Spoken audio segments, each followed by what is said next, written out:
Hello students, चलो आज एक नई पोएम पढ़ते हैं और इस पोएम का नाम है the voice of the rain bye Walt Whitman. इस पोएम में पोएट जो है रेनफॉल से बात कर रहा है। ठीक है, अब आप कहोगे रेनफॉल से कैसे बात कर रहा है? पोएट कुछ भी कर सकता है।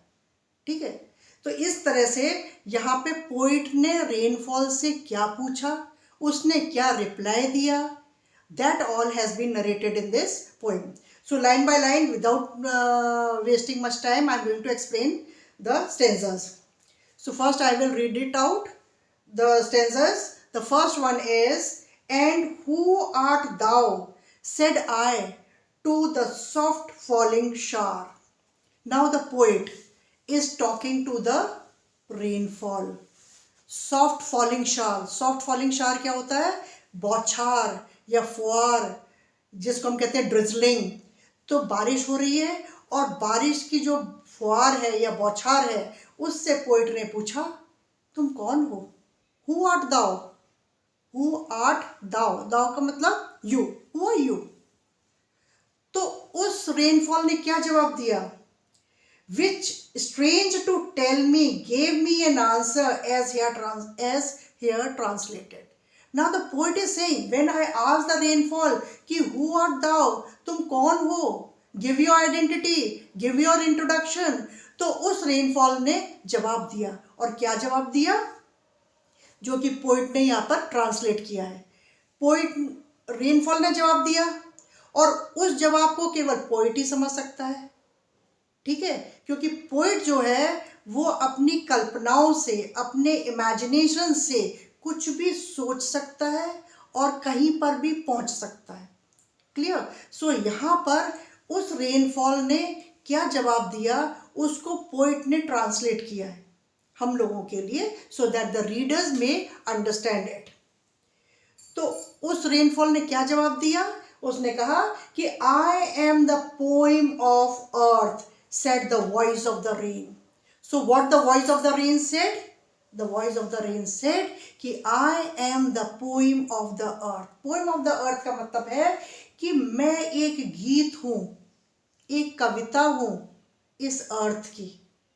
ये पूरी जो अर्थ है उसकी उसका मैं एक गीत हूँ या मैं एक कविता हूँ जिसको कि आप समझो। What I am. Eternal I rise, impalpable, out of the land and the bottomless sea. अब यहाँ पे जो थोड़े से डिफ़िकल्ट वर्ड्स हैं उनको मैं बता देती हूँ कि यहाँ पे ये ब्लैक से जो अंडरलाइन हो रहा है, हाईलाइटेड हो रहा है, वो है इटर्नल। इटर्नल क्या होता है? इमॉर्टल, जो कि अमर हो। ठीक। दूसरा है इम्पैपेबल, ये क्या है? इसका मतलब है that can not be touched. Rainfall जो है जब ये इन द फॉर्म ऑफ वेपर ऊपर जाती है भाप बन करके, तो you can not touch it, you can only say that it evaporates, goes up, forms the cloud in the form of a cloud, vaguely it forms up different shapes में, and then it descends. Clear? तो ये क्या है कि that cannot be touched. फिर next word है bottomless सी। Bottomless का मतलब क्या होता है? Without the bottom, without the surface. ठीक, तो उसके लिए आया है बॉटमलेस सी। नेक्स्ट लाइन में है heaven. You know heaven is up in the sky, जिसको हम कहते हैं स्वर्ग। हाँ, तो इंडिकेट क्या कहते हैं? गो टू हेवन, ऊपर जाओ। ऊपर कहाँ जाओ? क्लियर? तो that is heaven. Vaguely formed, vaguely का मतलब होता है रफली, बिना किसी आकार या शेप के, कैसा भी टेढ़ा मेढ़ा फॉर्म ले लेना। क्लियर? तो these are the meanings. Now I am going to explain. तो रेन ने पोइट को क्या जवाब दिया? उसने कहा कि I am the poem of the earth, यानी कि मैं इस अर्थ की एक कविता हूँ, एक गीत हूँ। Said the voice of the rain. Eternal I rise, impalpable, out of the land and the bottomless sea. मैं इस धरती पर से ही उठ करके ऊपर जाती हूँ in the form of a vapor. जहाँ पर भी पानी होता है, चाहे वो तालाब है, चाहे यमुना है या नदी है या सी है, समुद्र है, जब स्कॉचिंग हीट ऑफ द सन पड़ती है धरती के ऊपर तो क्या होता है कि पानी की भाप बनती है, गर्मी के कारण भाप बनती है, और वो भाप जो है ना, वेपर जो है, वो भाप ऊपर उठती है और ऊपर जाकर के वो आसमान में क्लाउड्स के रूप में फॉर्म अप हो जाती है, और यही क्लाउड जो है वो बाद में डिसेंड करते हैं इन the form of rainfall.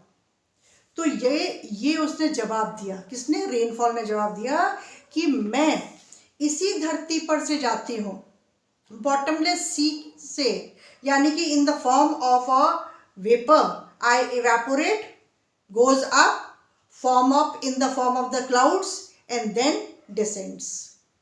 Clear? Upward to heaven, whence vaguely formed, altogether changed and yet the same. Up to the heaven, upwards to the heaven मतलब to the sky. ये जो भाप है, जो हमारे वेपर के रूप में बन करके जा रही है भाप, तो वो कहाँ जा रही है? वो ऊपर स्काई की तरफ। तो स्काई के लिए आपने हेवन दे दिया है, तो it is going upwards in the heaven. Whence vaguely form, जहाँ पर कि वो अलग अलग आकार में फॉर्म अप हो जाती है। जो ये भाप बन करके गई है वो अलग अलग बादल के रूप में फॉर्म अप हो जाती है, डिफरेंट डिफरेंट शेप्स में, रफली all together, and yet the same, and remains over there. और फिर वो ठंडी और गर्म जब हवाएं आपस में टकराती हैं तब उसके बाद में रेनफॉल होती है। तो ये उसने रेनफॉल ने जवाब दिया। I descend to lave the drops, atomies, dust layers of the globe. Now, I descend. I किसके लिए आ रहा है? रेनफॉल। रेनफॉल अभी जवाब दे रही है पोइट को। वो ये कह रही है कि I descend, I come down on the earth in the form of rainfall, in the form of shower, to lave the drops, atomies, dust layers of the globe. Globe क्या है आपका? अर्थ। अर्थ की जितनी भी डस्ट लेयर्स हैं उनको wash out कर, लेव का मतलब होता है वॉश आउट करना, उनको वॉश आउट करने के लिए, साफ सुथरा बनाने के लिए, कूड़ा करकट जो है वो बहुत ज़्यादा जगह जगह इकट्ठा हो गया है, उसको सब धो डालने के लिए, है ना, बहा देती है ना रेन। जब बहुत सारी बारिश होती है तो क्या होता है, जहाँ भी कूड़ा करकट होता है वो सारा बह जाता है पानी में। बिल्डिंग्स के ऊपर धूल जमा हो जाती है, पेड़ों के ऊपर धूल जमा हो जाती है, तो उसको रेनफॉल जब आती है तो वो सब साफ कर देती है, यानी कि नहला धुला देती है, और पत्ते जो है वो फिर से हरे भरे से अच्छे से शाइनी दिखाई देने लगते हैं। जितनी भी बिल्डिंग्स हैं वो एकदम से साफ़ सुथरी लगती हैं, रोड्स जो है वो साफ़ सुथरी हो जाती हैं। तो what the rainfall does, it is descending down on the earth to lave. Lave का मतलब to wash out. Wash out किसको कर रही है? डस्ट लेयर्स को। जितनी भी डस्ट है, डस्ट लेयर्स को वॉश आउट कर रही है। द ड्रॉट्स, और लेव किसको कर रही है? ड्रॉट्स को। ड्रॉट्स होता है आपका सूखा ग्रस्त क्षेत्र, जहाँ पे अकाल पड़ता है। जब अकाल पड़ता है तो ज़मीन में दरारें पड़ जाती हैं, बहुत टाइम से बारिश नहीं हुई है तो अकाल पड़ गया, सूखी ज़मीन पड़ी हुई है, दरारें पड़ गई हैं, है ना, और एक भी पेड़ पौधा नहीं दिखाई दे रहा है, सब मर चुके हैं, तो they are waiting for the rain. तो रेनफॉल कह रही है कि जब मेरे को दिखता है कि मेरी धरती पर, मेरी अर्थ पर, मेरे घर में जहाँ से मैं गई हूँ ऊपर उठ करके, वहाँ पर लोग दुखी हैं, लोग बेहाल हैं, भूखे मर रहे हैं, क्योंकि आपके जो क्रॉप्स हैं वो आपके ग्रो नहीं करेंगे जब तक रेनफॉल नहीं होगी, तो उनको भी स्प्राउट करने के लिए द रेनफॉल कम्स डाउन।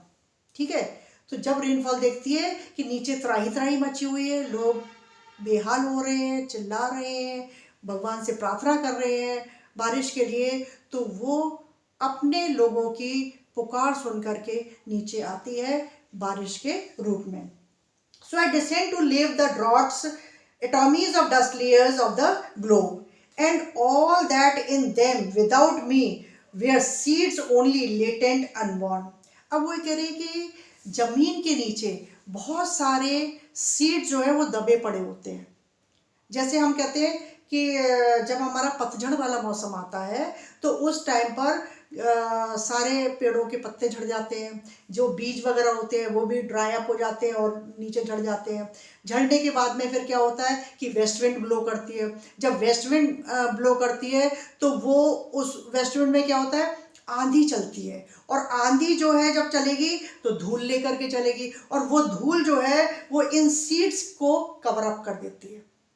धूल मिट्टी आई और जो सीड्स नीचे पड़े हुए हैं पेड़ों के नीचे, ये जगह जगह उड़ करके चले गए हैं, तो उनके ऊपर ये डस्ट लेयर्स जो है वो सेटल डाउन होती चली जा रही है, और बीज क्या है, अब जमीन के नीचे चले गए। Now these seeds are lying over there under the earth waiting for the rainfall to come. वो किसका इंतजार कर रहे हैं, रेनफॉल का इंतजार कर रहे हैं कि जब रेन आएगी then only they are going to sprout up. तो they are hiding inside the earth unborn, अभी अनबॉर्न है, पड़े हुए हैं सूखे बीज, और वो जमीन के नीचे इंतजार कर रहे हैं रेनफॉल का। And all that in them without me was seeds only latent unborn. तो रेनफॉल कह रही है कि मेरे बगैर ये जन्म भी नहीं लेंगे, इनका जन्म भी नहीं होगा इन सीड्स का, ये स्प्राउट अप भी नहीं करेंगे, इनमें से कोई पौधे भी नहीं निकलेंगे जब तक कि मैं इनको सींचूंगी नहीं, मैं इनके ऊपर बारिश के रूप में बरसूंगी नहीं, तब तक ये बॉर्न नहीं होंगे। They will remain unborn inside the earth. And forever, day and night, I give back life to my own origin and make pure and beautify it. और फिर उसके बाद में जब ये देखती है कि मेरे लोग, मेरा घर, मेरा परिवार, जो ये पृथ्वी को अपना परिवार और अपना घर मानती है, क्योंकि यहीं से उठ करके वाटर वेपर के रूप में ऊपर जाती है ना, तो ये क्या, धरती क्या हुई, उसका घर हो गया, है ना। अब वो उस घर पे फिर लौट करके आ रही है रेनफॉल के रूप में, अपने लोगों को सेटिस्फाई करने के लिए, उनकी थर्स्ट को क्वेंच करने के लिए, जितने भी ड्रॉट एरियाज हैं उनको लेव करने के लिए, और जो डस्ट लेयर्स हैं उनको वॉश आउट करने के लिए, जो सीड्स अनबॉर्न हिडन पड़े हुए हैं धरती के नीचे, उनको स्प्राउट अप करने के लिए वो फिर से आ जाती है बारिश के रूप में। और फिर दिन रात बरसती है, जब बारिश आती है तो दिन रात कई दिनों तक बारिश चलती है। I give back life to my own origin, I give back life. जो धरती बेजान पड़ी हुई थी, सूखी पड़ी हुई थी, गंदी पड़ी हुई थी, सीड्स अनबॉर्न पड़े हुए थे, उनको आकर के नई जिंदगी किसने दी, इस बारिश ने। So the rainfall is saying that I give back life to my own origin. My own origin क्यों कहा है, क्योंकि उसका ओरिजिन यही है, earth is the birth place of rainfall, क्योंकि यहाँ से ही वो ऊपर उठ करके जाती है, तो यही उसका ओरिजिन है। और वो वापस जब आई है तो अपने ओरिजिन को न्यू लाइफ देने के लिए, उनको हैप्पी करने के लिए, क्लियर, वो यहाँ पर लौट करके आई है। And make pure and beautify it. और फिर उसके बाद में दिन रात बारिश होती है, और बारिश में क्या होता है, मौसम बहुत सुहावना हो जाता है, फिर से पेड़ पौधे उगाते हैं, हरे हरे पत्ते, फिर से जो पहले पत्ते झड़ गए थे अब फिर डालियों पे हरे हरे पत्ते निकल आते हैं, चारों तरफ फूल खिल जाते हैं, और फिर उसके बाद में फूल की जो फ्रेग्रेंस होती है वो वातावरण को सुगंधित कर देती है, clear. So this is all purity and beauty which the rain gives to its origin. Rainfall ने अपने ओरिजिन को खुशियाँ दी, प्योरिटी दी, और उसने क्या करा, उनको सेटिस्फाई भी किया, ब्यूटिफाई भी किया आकर के यहाँ पर बरस करके। For song issuing from its birthplace after fulfillment, wandering ragged or unragged, duly with love returns। और फिर उसके बाद में जब बारिश होती है तो गुनगुनाने का मन करता है, और जब आदमी गुनगुनाता है तो वो चीज़ जो है उसके हार्ट तक पहुँचती है। देखो जब सूखा पड़ता है, गर्मी पड़ती है तो सब बेहाल हो जाते हैं, है ना, किसी का मन भी नहीं करता कि कोई गुनगुनाए, कोई सॉन्ग गाए, है ना, आपके अंदर से ही कोई सॉन्ग गाने की इच्छा नहीं होगी। लेकिन जैसे ही बारिश का मौसम आता है वैसे ही मन जो है वो खिल उठता है, चारों तरफ हरियाली हो जाती है, और उसके बाद में ये रेनफॉल जो है वो वंडर करती है। Wonder means roams about from one place to another, giving and satisfying its origin. वो जहाँ जहाँ सूखा पड़ा हुआ है वहाँ सब जगह बारिश कर देती है। आज यहाँ बारिश हो गई, 2 दिन बाद किसी दूसरी जगह पे बारिश हो रही है, फिर और कहीं हो रही है। तो वो the rainfall is going from one place to another, और वो अपनी धरती पे जहाँ जहाँ सूखा पड़ा हुआ है, जहाँ जहाँ गंदगी है, जहाँ जहाँ डर्ट है ना, और जहाँ जहाँ सीड्स अनबॉर्न है, वहाँ सबको जा कर के नई जिंदगी देती है, और फिर उसके बाद में अपनी वही आसमान की तरफ फिर उड़ जाती है, फिर चली जाती है। ठीक है, so it goes away to the heaven. Heaven means the sky, और स्काई में जब जाती है तो it goes in the form of the water vapour again. तो आपको समझ में आया कि ये पोएम जो है that is all about the rainfall. अब पोइट जो है वो सीधे सीधे से भी बोल सकता था कि what is the role of rainfall, लेकिन उसने नहीं किया, क्योंकि वो कवि है। कवि जो है वो लोगों को मतलब चीज़ों की वैल्यू बताना चाहता है, और यहाँ पर उसने रेनफॉल की वैल्यू बताई है कि what is the value of the rainfall in a person's life या फॉर द अर्थ। और यहाँ पर उसने बहुत लाइव या विविड डिस्क्रिप्शन उसका किया कि व्हाट द रेनफॉल इज़। तो रेनफॉल जो है उसने उससे बातचीत भी की, और उसने ये भी बताया कि रेनफॉल ने उसको क्या जवाब दिया। उसने ये भी बताया कि रेनफॉल ने कहा कि ये धरती जो है मेरा घर है, और मैं इसी घर से पैदा हुई हूँ, वाटर वेपर की रूप में ऊपर गई, और ऊपर जाने के बाद में जैसे कहते हैं ना कि ये हमारा मायका है, ऊपर हमारा ससुराल है। और जब हमको लगता है कि हमारे मायके में लोग दुखी हैं, हमारे अर्थ पर लोग दुखी हैं, तो हम अपने ससुराल से दौड़े चले आते हैं अपने मायके के लोगों को सेटिस्फाई या संतुष्ट या खुश करने के लिए, उनको एक नई लाइफ देने के लिए, जिससे कि वो फिर से हंसी खुशी रहने लगे। So this is the role of the rainfall over there. तो ये आप लोगों को मेरे को लगता है समझ में आ गई होगी, और the next chapter I am going to do it in my next video. Clear? By that time, thank you.